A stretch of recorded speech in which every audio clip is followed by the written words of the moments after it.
My sin was heavy, but chains break at the weight of your glory. I needed shelter, I was an orphan. Now you call me a citizen there. When I was broken, you were my healing. Now your love is the air that I'm breathing. I have a future, my eyes are open, 'cause when you call my name,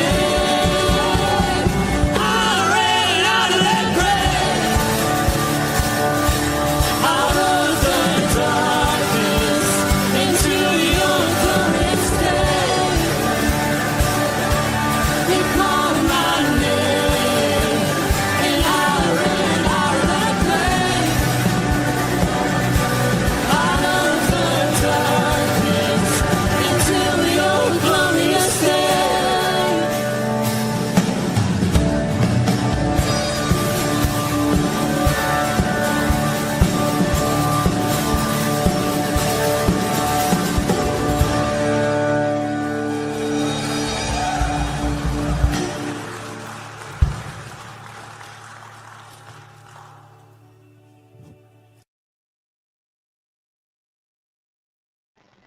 Good morning, everybody.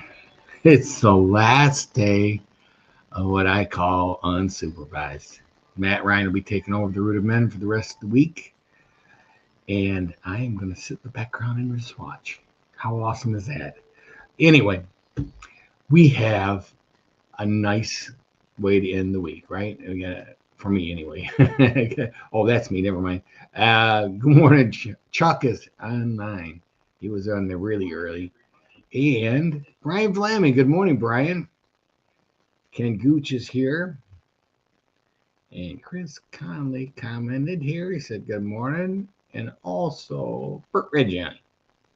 Cordis, I got 29 connections. 29. And 16 of them are from the Root of Greendale Facebook. So, good morning. Oh, no, it's YouTube. I'm sorry. Good morning from the Root of Greendale. You guys are representing today. What a beautiful day yesterday.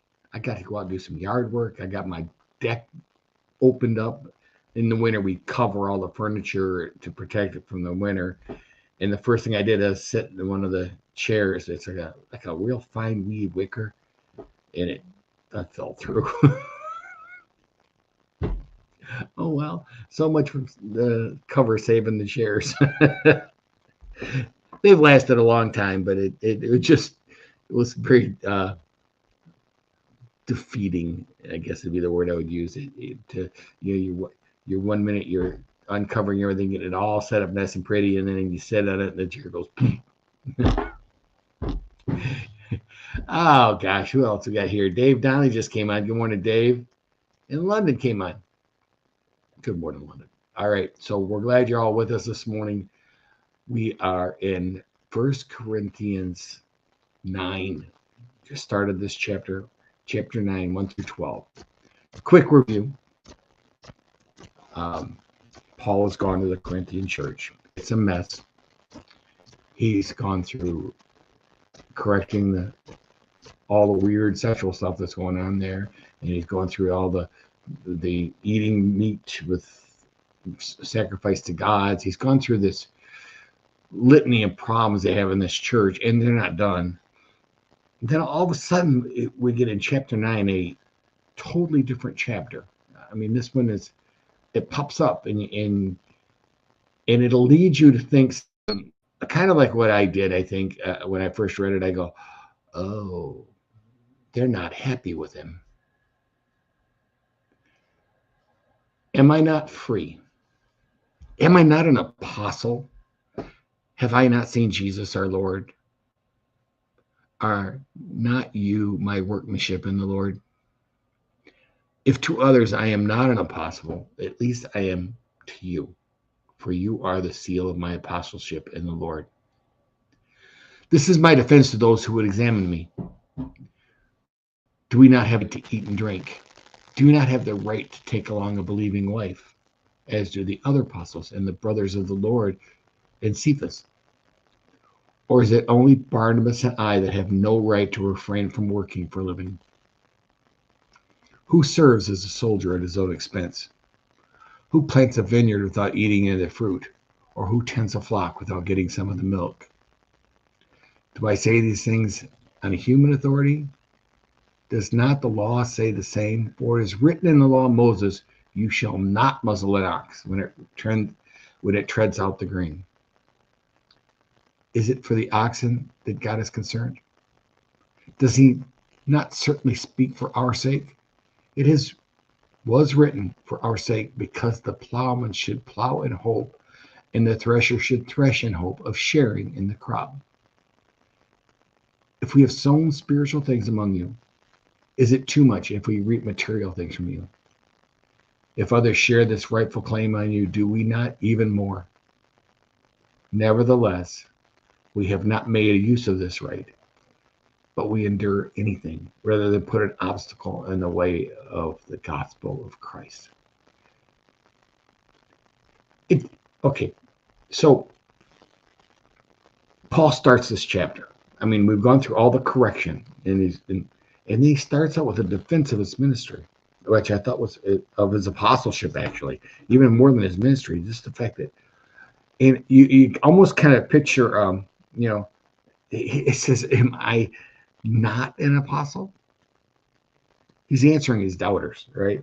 Questions about his authority. Why do you think they're doing that?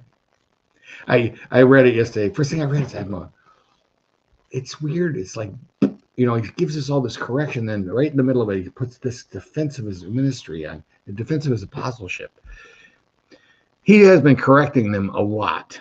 And I think, you know, he talked about division and favoritism. He talked about sexual immorality, lawsuits, the misuses of freedom. Correction sometimes can lead to resistance. We know that. I mean, if you pull somebody on the side and say, you're doing this wrong, there's a good chance you're going to get an argument.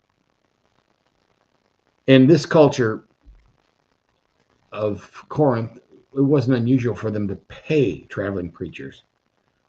Paul refused money. I mean, he made tents, right? And started, and people started questioning his authority because he wasn't being paid.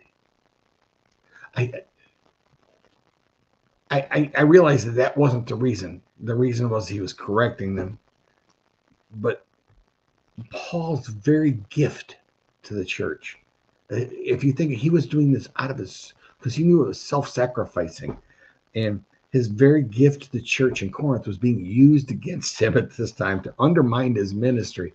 That we can't help but believe that this is not that unusual. Paul, as his own admission, by his own admission, also in 1 Corinthians 2. Let me see if I got that here. I got that here somewhere. And I came to you, brothers. Did I not come proclaiming the testimony of God? I did not come proclaiming the testimony of God with lofty speech or wisdom. For I decided to know nothing among you except Jesus Christ and him crucified. And I was with you in weakness and in fear and much trembling. And my speech and my message were not plausible words of wisdom, but in the demonstration of the Spirit of power, so that your faith might not rest in the wisdom of men, but in the power of God. He did this. That was his plan all along. His plan was to come in weak and humble to a culture that is impressed by impressive speaking, status, social status, and strength. Some of the accusations probably, we don't have them written down, but it could have been as much as you're not a real apostle, right? Or maybe you're not impressive enough, or he's inconsistent, or he doesn't even deserve this authority. But he responds, the way he responds in this, he responds with the law, right? He responds, telling the law allows them to get paid. So he's doing this. He wants them to know that this is something he's doing, not because he should or has to, because he wants to. He defends his calling, and he doesn't demand what he deserves. And I think that's the unusual part about this. I gave up my rights for your sake. He was being sacrificial. He was giving, and the people didn't seem to get it. And I think in that chapter, this whole chapter, he really is going to pursue that fact that this is a gift. This is something he's giving to God. He's giving to the people of Corinth. And I thought to myself as I was reading this, wow, has the church changed at all in 2,000 years? I look at truth and correction today can often bring varied reactions, but offense. How many people have left the church because specialists says, no, that's not right? How many people have said, been gotten angry because they were told they were doing it, we need to do it a different way. Also, the suspicion, I mean, we've always, you hear the phrase all the time, too good to be true. It probably is.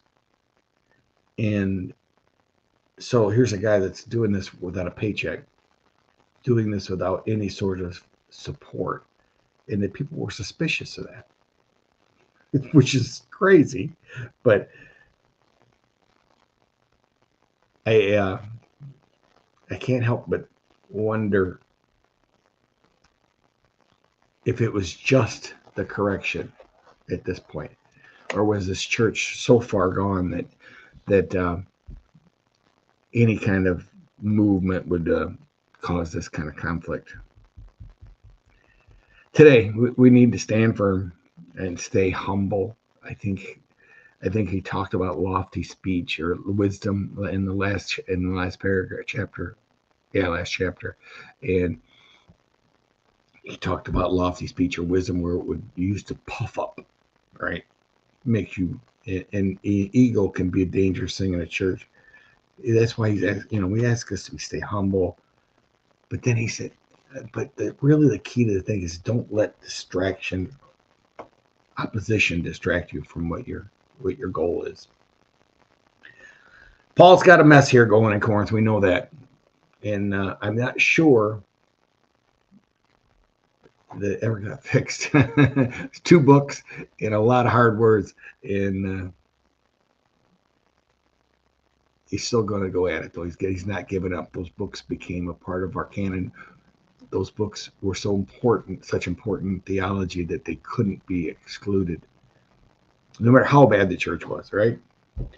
I pray that this was a blessing to you. Oh, let's see if anybody else came on. I don't know that even how to read that.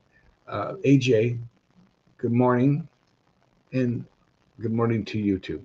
All right. I think that's all I got. And you know what? I'm done for the week. So now you guys get some real entertainment. All right. I'm just kidding. All right. Have a firmly rooted day, gentlemen. And may someone see Jesus in you today. Peace.